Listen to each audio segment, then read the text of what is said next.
Welcome to Family Business World. I'm your host, Dr. Dale Caldwell, and we have a new friend, Ian Bernstein. Ian, thanks for being on the show. Thanks for having me. Yes, very nice to meet you. And I just love hearing new family business stories. But you're a new family business, so that's good. So now, where did you grow up, and tell me a little about your history, and how did you get into the business?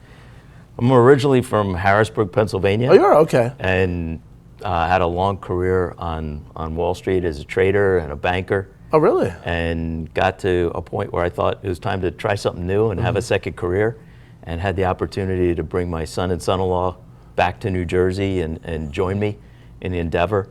And we bought a 50-year-old family business. Oh, nice. 3.5 years ago. I have to say, so I spent a number of years after college. I worked for Dean Witter in Harrisburg. And I was a Dean Witter guy. Were you a Dean Witter? Really? Yep. Really? Right, so this was way back in like '84. Were you? I was there. Really? Yeah. That's funny. We may have. Who was your broker? You remember your broker? I don't remember. No. But funny. It was a good experience. And then I went off to Wharton to get my MBA. So tell me this. What prompted you? You go from financial services to buying this business. What prompted you to buy this business? I just thought it'd be fun. I had a long time sort of dream of owning my own business, being an entrepreneur, and just trying to challenge myself and see if I could make it work. I love it. And so you probably looked at a lot of different businesses? Looked at quite a few businesses. Okay. And came across Trenton Corrugated, which was for sale. The owner was an older gentleman. Realized his kids and grandkids didn't want to take the business forward. Right. And so he had put the business up for sale. Okay. And I looked at corrugated and saw an industry that was going to continue growing. Right. Boxes, it's an old line industry. You don't think about it so much, but the two things that really got me excited about the industry, one was e-commerce. Right. And thinking about when you go out and see recycling every, once a week down my block, and I see all the boxes hanging out, waiting to get taken away.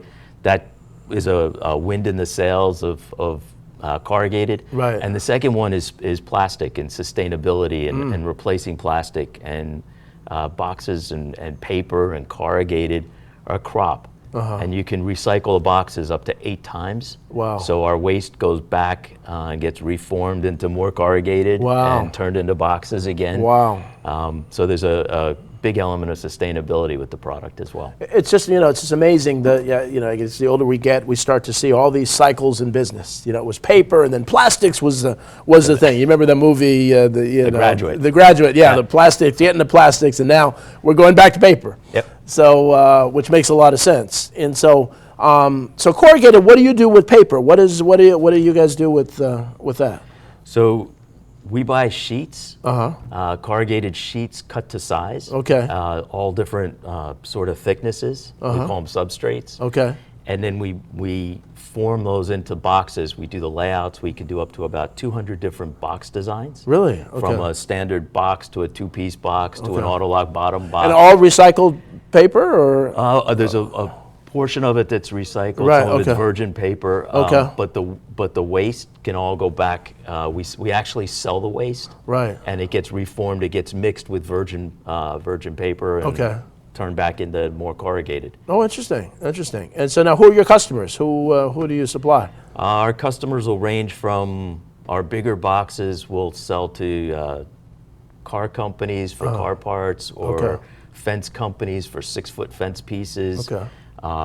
Refrigerator boxes, cremation boxes. Oh, really? Oh, wow. Down to smaller food packaging, e-commerce packaging. So a whole range of customers. So you do the gamut. You really do the gamut. And is it custom ordered? I mean, is it kind of a new company comes in and said, hey, we need 1,000 of these boxes, or what's kind of a minimum order you work with? It's custom ordered. Typically, we'll do anything from 25 boxes on up to 25,000 boxes at a time on an order. We print, so we can print up to 3 colors on a box. Oh, really? Okay. You can glue the boxes. We stitch the boxes. As you get to the bigger boxes, the glue doesn't hold as well. So you go into Home Depot and you look around and see boxes. You'll often see them stitched. Right. Yeah. Right? Yeah. So interesting. See, one of the things I love about family business is that things that seem mundane really are interesting. One of our older family businesses, which actually won Family Business of the Year award at the FDU, was a 160-year-old business, 7 generations, and they made the metal around paintbrushes for 160 years. Now the younger kids are starting another business, but it's just interesting to see, and there's so many innovative uses. Now, who are your competitors? Are there a lot of competitors out there, or how do you differentiate yourself in the marketplace? So the industry's been consolidating. Okay. And you have it's kind of funny. It looked a little bit like banking from that perspective. You've got some really big companies. Right. So if you go to Amazon or Coca-Cola, right, the big companies want to run paper. Right. And they'll run their machines. They have brand new machines running 24 hours a day on the same orders. Right. We're in a whole different space, which is much smaller. Okay. New companies, manufacturing companies that need 1,000 boxes, Yeah. 500 boxes, Yeah. 2,500 boxes. Okay. That the big guys, they can't run Right. efficiently. It's because inefficient, of right. Because of the size of the machines. So that's really our niche and our space. Interesting. That's really fascinating. How many employees do you have? 50 employees. Oh, 50, wow, Yeah. wow. And when you bought it, has it grown since you bought it, or it stayed pretty much the same? We've pretty much doubled the size of the business in the Really? last 3.5 years. So Really? Congrats. Through COVID, so that's been been challenging and fun. And we've gone from probably 35, 37 employees to 50 employees, and had to supplement with temporary workers too, which they didn't have before. Interesting. So- And now family members. What family members are involved? So we've got my son and son-in-law Okay. involved in the business. Oh, nice. Okay. My son had moved back from Nashville, Tennessee. Okay. And my To work for the business? to work for the business. Okay. And my son-in-law moved up from outside DC. Okay. Okay. So they're excited about the business, and you still have that. I can tell you have that enthusiasm for the business. Sometimes people buy businesses and they get tired of them after 3 years, 4 years. No, this is a fun industry. The people, I've met a lot of really great people. The customers have, to your point, we have a lot of family-owned businesses as customers, and we Yes. get to go out and see what they do. Right. So that's right. kind of fun, because it's businesses that I never even would have imagined Oh, it's existed. incredible, isn't it? And I go to, my wife thinks I'm crazy. We go to the grocery store now, and all I want to do is look at all the boxes Right, and the right. packaging and the displays. Right. Check it out. Well, yeah, and it is fascinating. You start to look at things, But the other thing too that I'm creating, as I mentioned, and before we started, this whole idea of entrepreneur zones that that the country really isn't supporting. So in places like Trenton, throughout Trenton and others, we want to have groups of entrepreneurs, and we can provide free consulting through the small business development centers. Are you familiar with SBDCs? No. See, and most people don't know, they don't have money for marketing, but they actually are part of the SBA. So if you want extra capital, or you're getting a bank loan, or you want someone to look at your marketing plan, I can help you find an SBDC consultant who will help you do that. And so that's really a message for all of you watching, that this is a free resource anywhere in the country that will provide that to small businesses under 500 employees in any aspect of business advice that you need.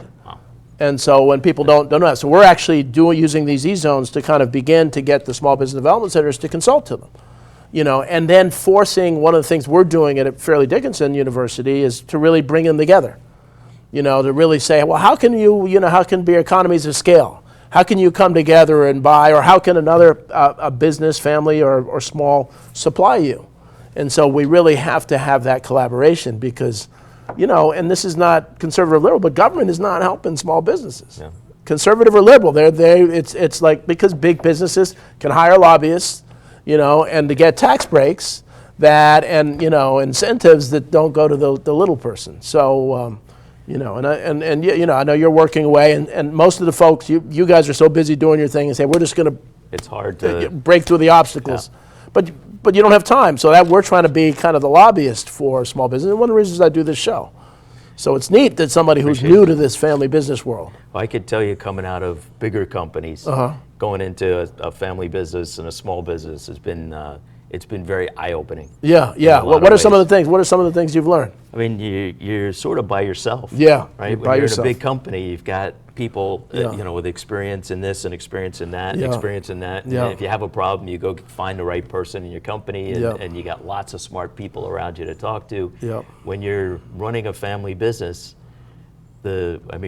the people who work for you all work for you. So, Right. so they're not necessarily, it takes time to get them to open up, and they're nervous about criticizing you. Right, right. So you're not getting that honest feedback there. Exactly. And you're sort of just alone. Yeah. And so I've worked hard to try to develop a network of some of the other family business owners, so at least you have some people to reach out to and ask questions or talk to. Well, we create something called a Family Business Alliance at the Rothman Institute that I'm running in Fairleigh Dickinson. And so what I've been doing, it's been doing this for 15 years. I've done it for the last 3, but where we bring CEOs from different companies together, and you can talk honestly, because even sometimes you can't even talk to your spouse about some of the stuff that's going on, right? Yeah. And they don't understand or appreciate that, and so we do that for not only the CEOs but also the next gen. And so it's really interesting, and people have said my business was saved because I thought my partner was stealing from me, and I asked one of the people in this thing, what advice do you have, and they gave me great advice. So it really is so important, and that's what we're going to do really with the Entrepreneur Zones, is begin to bring businesses together, because there's so many smart people out there. And so so we're going to take, Ian, we're going to take a quick break now, a commercial break, and we're going to come back, and I want to really talk more about some of the things you've learned going from big to small business. Okay. We'll be right back after the break.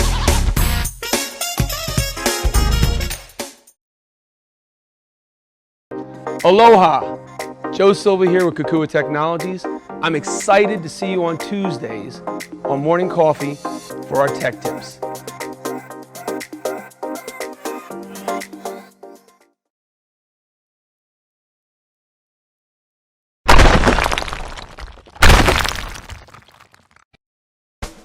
Let's face it, lawyers get a bad rap. I'm Erin Brucey, host of Legal Breakdown, where we dissect legal topics for the everyday viewer, with a mix of interesting guests to talk about current events and hot legal topics. Let's work together to make the law accessible and relevant to everyone. Catch us every week on RVN Television.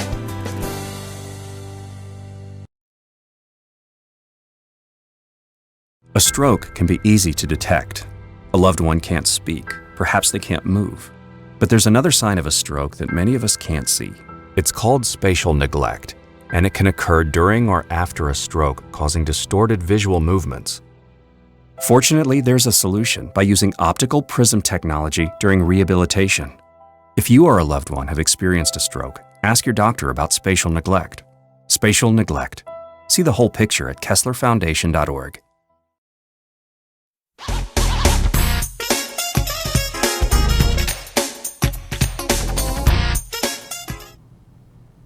Welcome back to Family Business World. I'm your host, Dr. Dale Caldwell, and so we're talking to Ian here about his business, Trenton Corrugated Products in Trenton, New Jersey. 2 things I want to find out about some of the things you've learned in Trenton, but also some of the things you've learned coming from a bigger company to a small business. What are some of the surprises that you've found? Great. One of the biggest surprises I found was going from banking to making a physical product. Yes. Interesting. And working in manufacturing. Yeah. And the challenge is, I thought, it's a box. Right. Yeah. How tough could it be? Exactly. But making a box is tough. Yeah. I mean, you've got probably 20 different things have to happen in sequence. Yes. To actually get the box out of the door on time. Right. And the challenges with through COVID and post-COVID, I guess, yes, have been with the supply chain have been crazy. Yeah, it's and some of it real, some of it fake. Seems like everybody's raising their prices. They're blaming the supply chain or the war in Ukraine, yet they have nothing to do with that. What are some of the things you're having trouble in the supply chain with in your business? We've been very much again coming out of banking.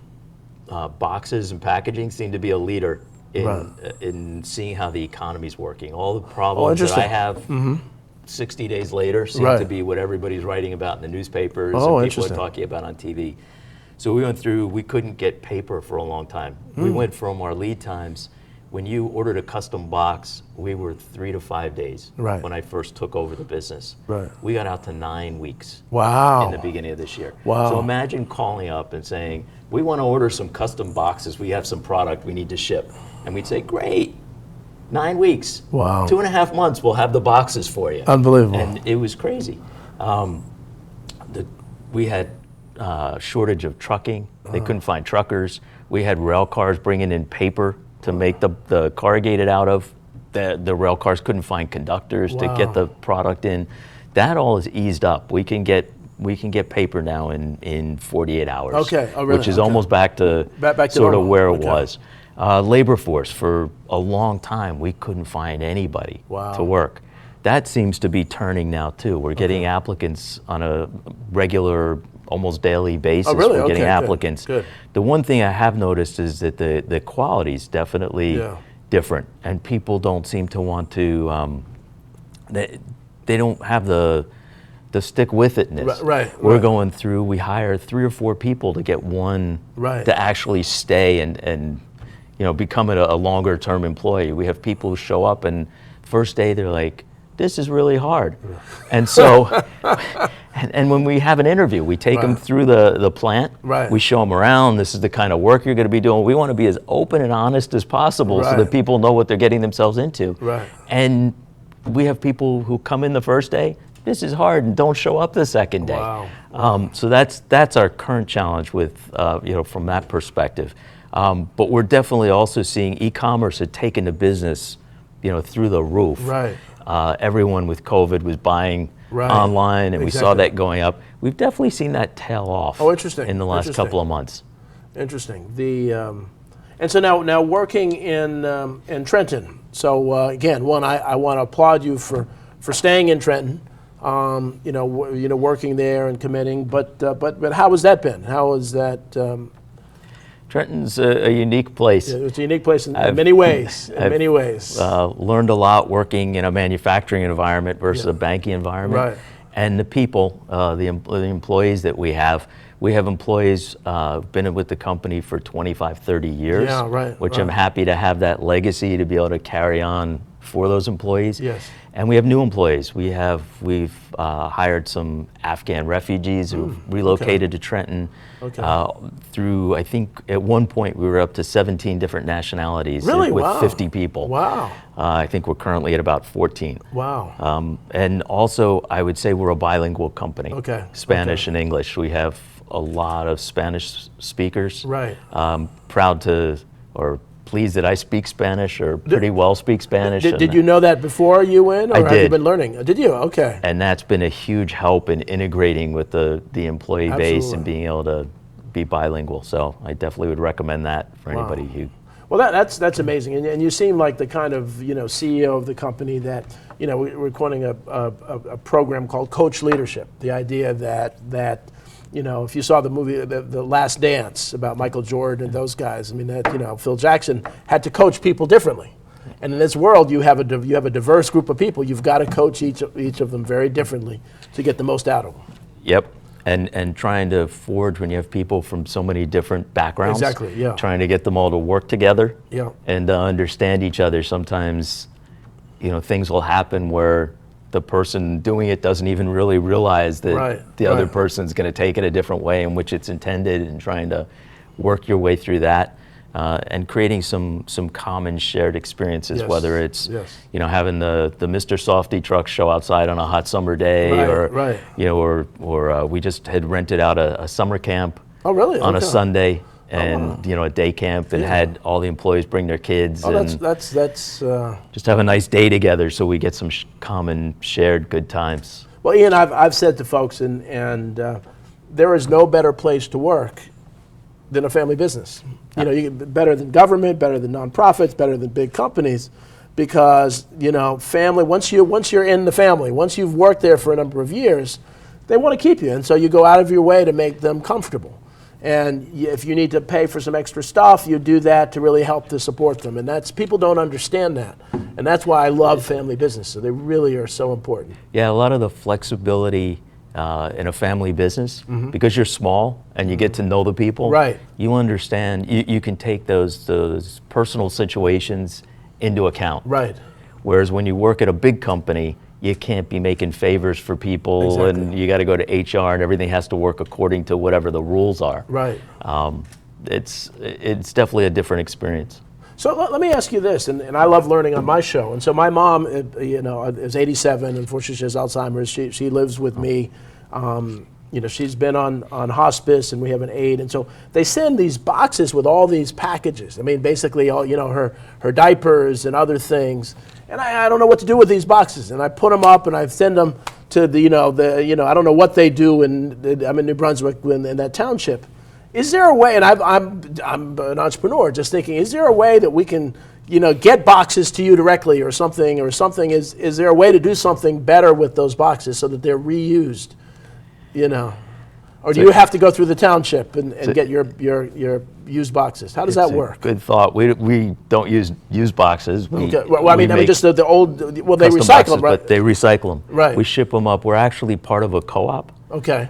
Which is located up in Hazleton, Pennsylvania, and there's 13 box plants or sheet plants around the Northeast, and we bring in all the paper, and we make the corrugated out of it. Okay. So the paper mills are the ones that actually take the recycled paper. Okay. And there's a growing number of recycled paper mills. Okay. And there's a market for recycled paper. So New Brunswick will collect your boxes. Right.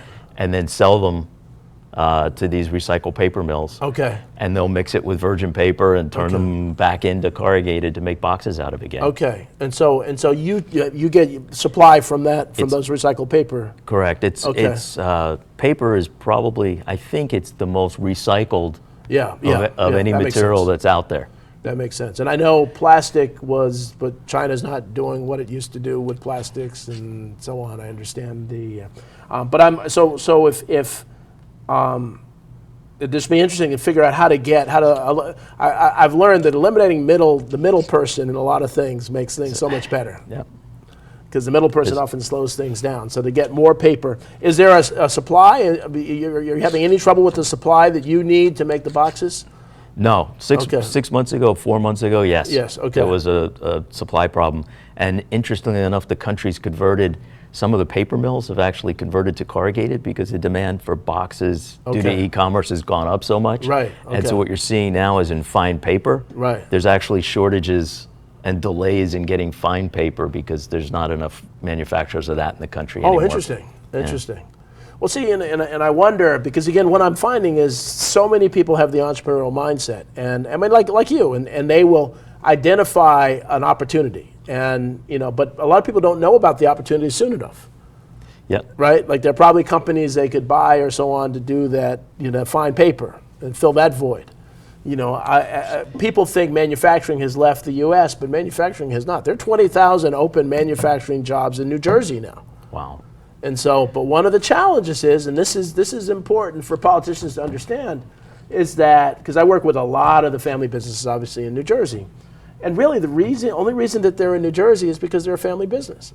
That from an economic standpoint, this is not a great place for them to be. No. Because they've not made it as friendly as it should. So they can go to, what used to be North Carolina, but now I think Oregon has some great deals for manufacturing businesses and others. And so, and we're trying to push the various states to be more competitive in supporting entrepreneurs, so that, especially manufacturing entrepreneurs, to get them back. And so I'm sure you've seen that.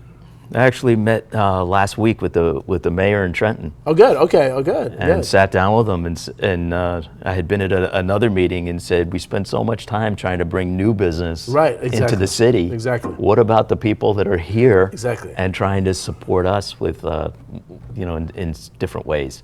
And actually this afternoon, some people from the city are coming over to tour the plant. Oh, good. And sit down and talk more deeply with me about my comments. And I applaud you, Ian. I applaud you because so many of these small and family businesses just ignore it. There's chaos in government. Trenton has its own political chaos. So they just ignore it. I just don't want that headache. But you've got to, this is New Jersey. You've got to get involved with you got to know who they are, assemblyman, council people, mayor, governor. I'll tell you one great story. When I started less than a year in, we bought a new piece of equipment. So we spent a lot of time on laying out the plant and trying to think about how to grow. And we bought a new piece of equipment from Europe. Okay. In the middle of COVID. Wow. And we needed technicians to come from Europe to install this machine. And it was a 100-foot long piece of equipment. Wow. Big machine, expensive machine. And the European technician said, we can't get visas to come into the United States because of COVID. Wow. So I called up Greater Trenton, which is an organization that tries to work with businesses in Trenton and marry the politics and business. Yeah, they do a good job. And George Sowa there, George I was like, George, I don't know what to do because I spent all this money. I've got this piece of equipment. It's like a huge paperweight sitting in the plant right now. And he called around, and Senator Booker's office actually intervened on our behalf. Oh, good. And called the embassy in Spain, got visas for the technicians, and we got the technicians to come over. And they said they were waiting for. They had 6 different installations in the United States. Wow. They couldn't get visas for any of them, and we were the first one to be able, thanks to Senator Booker's office, to be able to get the technicians in. Well, Corey's a friend of mine, and I've known him for many years, and so he'll be pleased to hear that story. So, unfortunately, we're at the end of time. Ian, I want to just thank you very much. This has been Thank great. you for having me. Yeah, well, you're doing wonderful. Thank you for all that you're doing, and so I want to thank the audience for watching Family Business World. We will see you next week. Take care.